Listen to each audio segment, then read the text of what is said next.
All right, let's do this. Let's check it out. Thank you. Hey guys. Okay, so my whole thing with Epiphone, first ever Les Paul, first ever guitar that fell right in my hands was an Epiphone Les Paul. I'd been playing Gibsons for years, touring, doing everything, you know, just like everybody, you know, it was always a dream to have a Gibson. And I remember, look, right here. I remember in 2018, I was playing my Old Glory, which is a Gibson, and one of my best friends at Gibson, Beth, said, we want to make a signature model. And they said, we want to do your Old Glory, and we want to do it as an Epiphone. And the reason we want to do it as an Epi is the price point. It's accessible to so many more people, and we think that we can make an awesome guitar at an awesome price. And at first I was kind of like, really?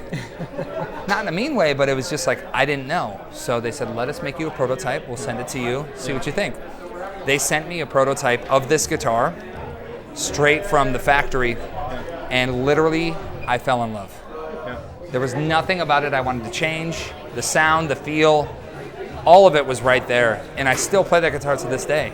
So that's how my relationship started to get the Epiphones. And this guitar did so well that they ended up doing, now we're on the second one, Gold Glory. Right. Which has a few different tweaks, but it's basically, if you think about the core of what this is, with an all double gold, aged gloss feel. We have some updated hardware, as well as a Seymour Duncan USA.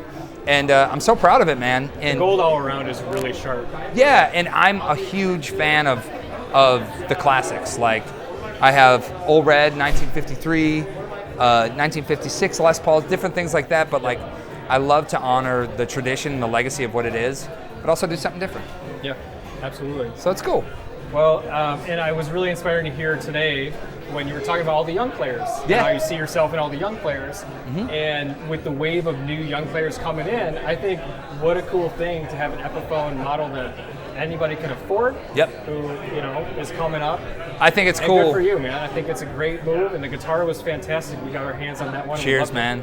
Well, we were all 15 months, and everybody has like a dream to play guitar, and for me, I still remember those days like they were yesterday, and I remember the impressions that guitars and players made on me. And my only hope is that I can be a cool, like a guiding light for young players to play their heart out, be aggressive, play their feelings, and just let it out. I overheard some great advice you gave to a younger guy today. You said, get in a band and play, you know, at 14, 15 years old probably. When was the moment, I mean, you grew up in Wisconsin, what was the moment you knew that you were going to leap out of Wisconsin and just do this for a living?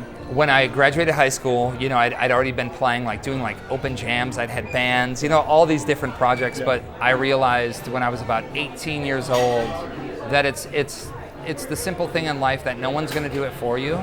And if you want something, you have to go out and get it. And it was a really good message for me. I remember it was when my parents like cut me off. And I said, I have to make money. I have to figure it out. Either I have to go get a real job, go to a school to figure something out. And ultimately, I chose guitar by any means possible. And that means no money, just figuring it out, gig by gig, whatever it took. And it's not the easiest road, but a lot of people will ask me, they'll say, hey man, how'd you stick in it for so long? And it's like, you just gotta know that there's not a lot of money. It's not a money thing, this is a passion thing. And you gotta love the instrument, you gotta love the music, and you gotta love to play. And of anybody that I've seen, especially younger players, you have an instantly recognizable style. And you've forged, obviously, your own style, your own look, your own take on playing blues and rock. Yeah, man. You write your music, and I think it's just so recognizable, whether it's on social media, on Instagram, or seeing you in person. You've got that vibe. And you've made it work, and it's just so consistent, because one thing I'd say is people get pulled in a lot of directions with what they want to play. Of course. And you seem to, if there's one thing you obviously did right, it was you forged your own way and stayed there. I feel, it's admirable. Yeah, well, thank you so much. When I was a kid, I always used to play, I always wanted to sound like Stevie Ray. I always wanted to sound like Doyle Bramhall, all these different players that I loved. And people would say to me, man, that was amazing. You know, you played Couldn't Stand the Weather, and that solo was just like Stevie's. And in the beginning, I was pumped. I was like, this is amazing. I've done it. Then I started growing up a little bit, and I was thinking to myself, well, but that's Stevie's sound. Like, how can I express the way I feel inside? to people? How can I let them feel what I feel, and how can I get this out and translate it through my guitar, through my songs, through the singing? And there was certain things that I did, and at that point I was really trying a lot of different guitars. Sure. I looked towards a Les Paul, which I wasn't completely at home on, and I said, I want to take this guitar and make this the palette. I'm lefty, so I write with my left hand, and I hated guitar picks. And I was like, goodbye. I don't care.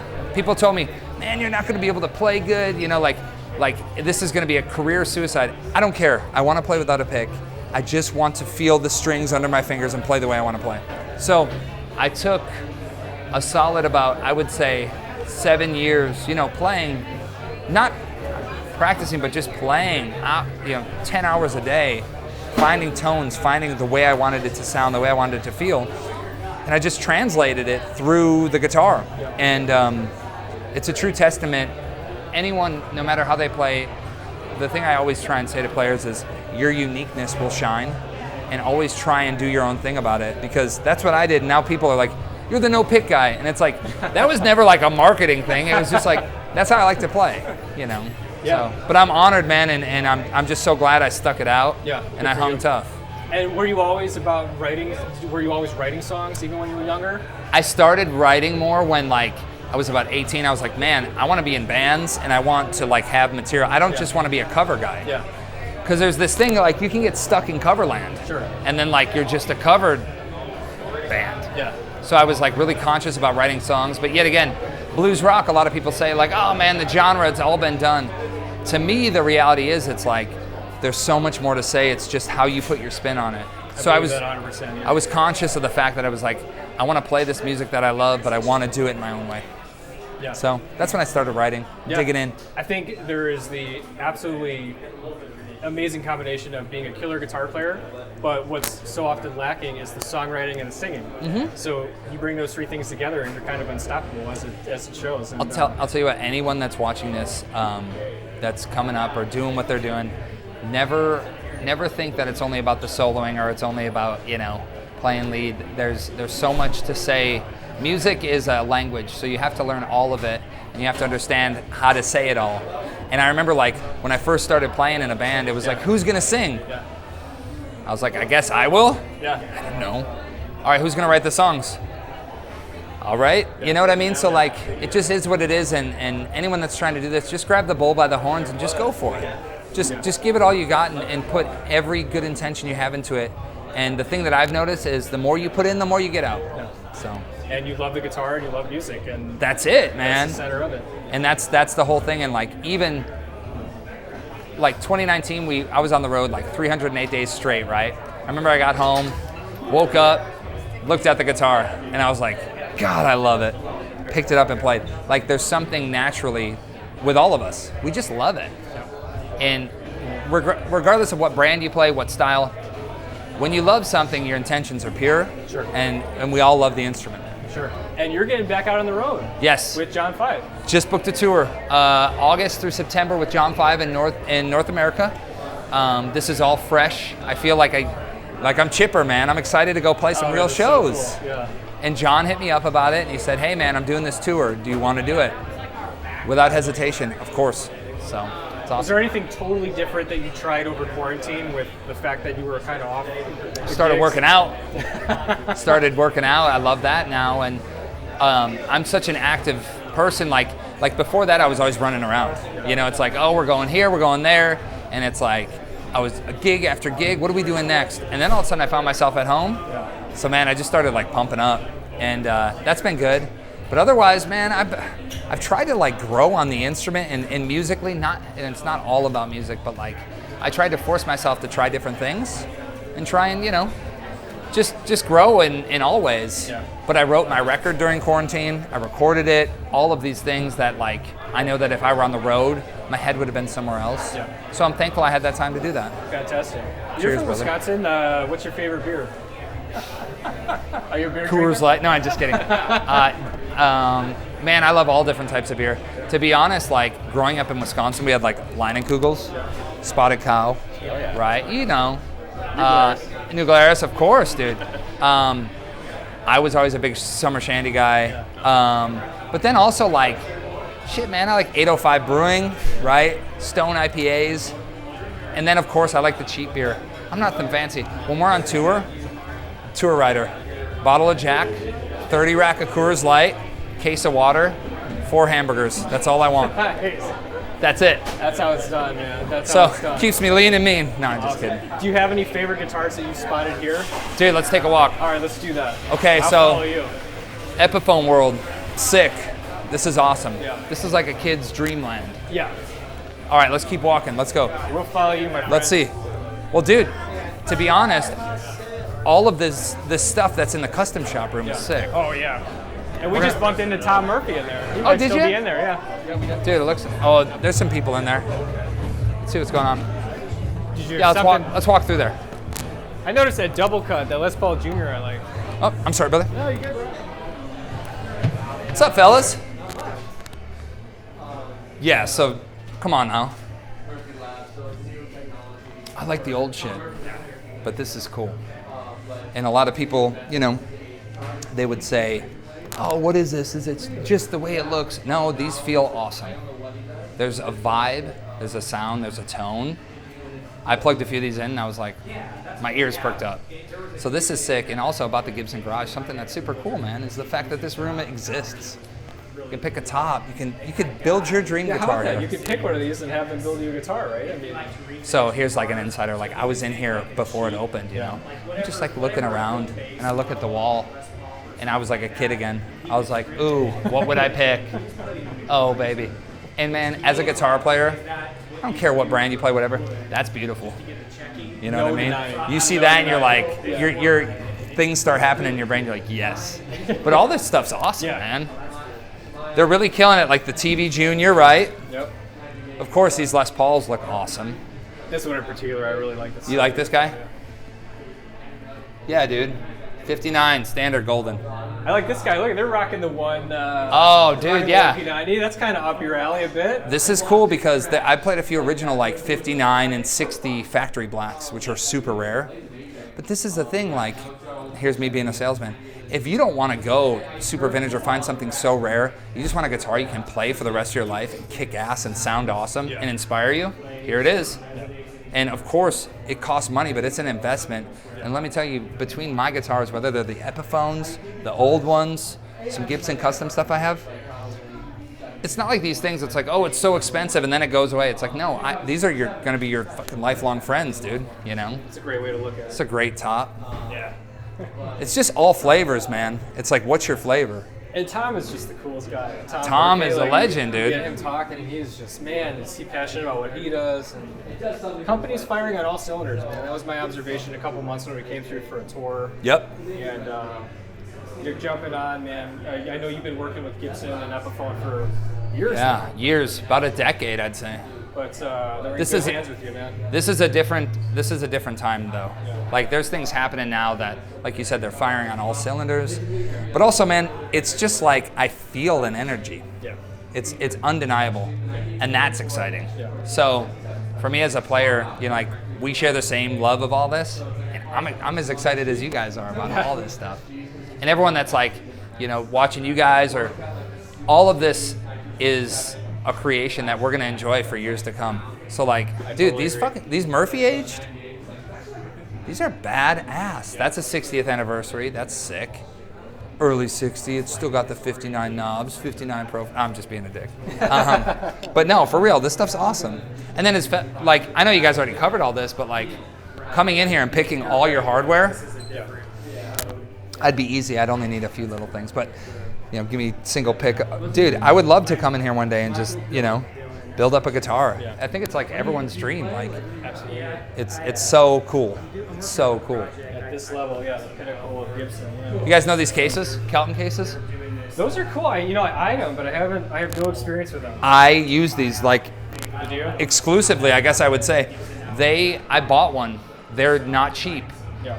But dude, if you have a guitar you love, you want the best, these cases are insane. I have them for like Old Red and my original Old Glory. I keep them in Kelton cases. Yeah. This is the kind of case that you would get if you were like the guy that was going on tour and they're like, you're gonna need to check that. And you're like, I don't want to. And they said, well, you don't have a choice. That's what you want it in. remember Bonamassa the first time we talked, he said, man, just get some Calton cases. He's like, if you gotta put them under, God forbid, throw them in a Calton. So those are really cool. Like, that's good advice. Yeah, anyone that's checking those out, they're not cheap, but, and I mean that in a really good way because you're getting what you pay for. Sure. You know? Dude, of course we got Apparel land. This is me on the radio. Apparel is great, man. There you go. Dude, I think Does that ever get old? That can't get old. Nah, that's cool. I think we need these for us, man. We should do the rest of the night in those. I would love one. I'm in if you are. Give me a little shredder. That's great. So yeah, man, and I mean, you know, we got the conveyor belt. It's stupid, right? That's the first thing when we pulled up last night. We came down this street. We looked down this road and saw the conveyor belt before we saw you come out. Yeah. It was just, it all hit us all at once. It's special. It was so special. Obviously, you see over here, we can see like the Gibson, you know, with the bulbs. It's just so cool. What's up, dude? I'm doing an interview. You're good. Picking fights. Dude, see, even the security dude trying to get some, dude. But yeah, man. Noah did a great job showing us around the demo shop. And shout out to Noah, dude. This is our dude too, man. Dude, you know how many people freak out? They freak out about the demo shop stuff. Oh, it's a good Trogley, dude. Trogley's all about blocked by it. Yeah. Seriously. It's damn funny. No, we believe it. We believe it. Cool. Gibson's firing on all cylinders, whether it's a demo shop stuff or like all this stuff. It's just so cool. Are you an acoustic guy too? You ever pick up and play, or you just? Do I look like a librarian? No, I'm just kidding. Bro. Billy Gibbons said one time, I said, hey, Billy, you play acoustic? And he goes, do I look like a librarian? And I was like, oh, damn, okay, never mind. No, I love acoustics. Go look. Yeah, I'd love to. Man, this cool thing too, they got everything you'd ever want as like a guitar player here. Like, you know, it's cool. Did you get to play that Tom Petty in there? Oh yeah, sick, right? So of course, got the Caltons in here. Hey brother. It's just, yet again, nowhere else like it on earth. Look how sick this is, man. See, no matter how many guitars I see and how much stuff I do, it never gets old. Like, this is sick. If you want to unlock it, Jared, let me know. Okay, we're good for now, dude, but I'll let you know. Thank you, brother. Yeah, it's righteous, that Tom Petty. I should have been like, yeah, let's unlock the Tom Petty dude. No, I'm just kidding. Oh, we did earlier. Did you? All right, you guys got that. Oh yeah. Oh yeah. No, it's just, it's fantastic to have all this stuff under one roof. And you can sit here and like, you know how like when you're at home and you're surfing Sweetwater, wherever you're looking, and you're like, okay, this is sick. But then when you see the things in person, it's like, no, that's the shit. It's so true. So. Yeah. Well, listen, man, I can't thank you enough for giving us this tour, sharing all that. You gotta cut me off or I'll keep going, dude. Well, let's keep going. We got a No, couple no, it's good, it's good. Fellas, thanks for letting me take you on the official Gibson Garage Blues Power Tour. And this was awesome. And next time we're in Chicago, we're gonna do some. You want to come to that show? Oh yeah, we'll do the show. I'm doing a show with John 5. Yeah. But we'll also do some. What beer will we drink? We'll smuggle some Nuclearis over the border. Nuclearis, dude, be careful smuggling it. We'll get some Spotted Cod. Cheers, fellas. Thanks so much. Hey, for Playing Trade Guitars, the one and only James Nichols. Thanks so much. Newest brand ambassador for Gibson Guitars. Thank you so much, Cheers, my friend, brother. for doing Thanks, this. dude. You have a great night and enjoy All the it. best, y'all. All right, take care. Thanks a lot. Yeah, All right, boys. that was awesome. Is it all right? That was fantastic, my friend. You gotta cut me off. I'll keep going, dude.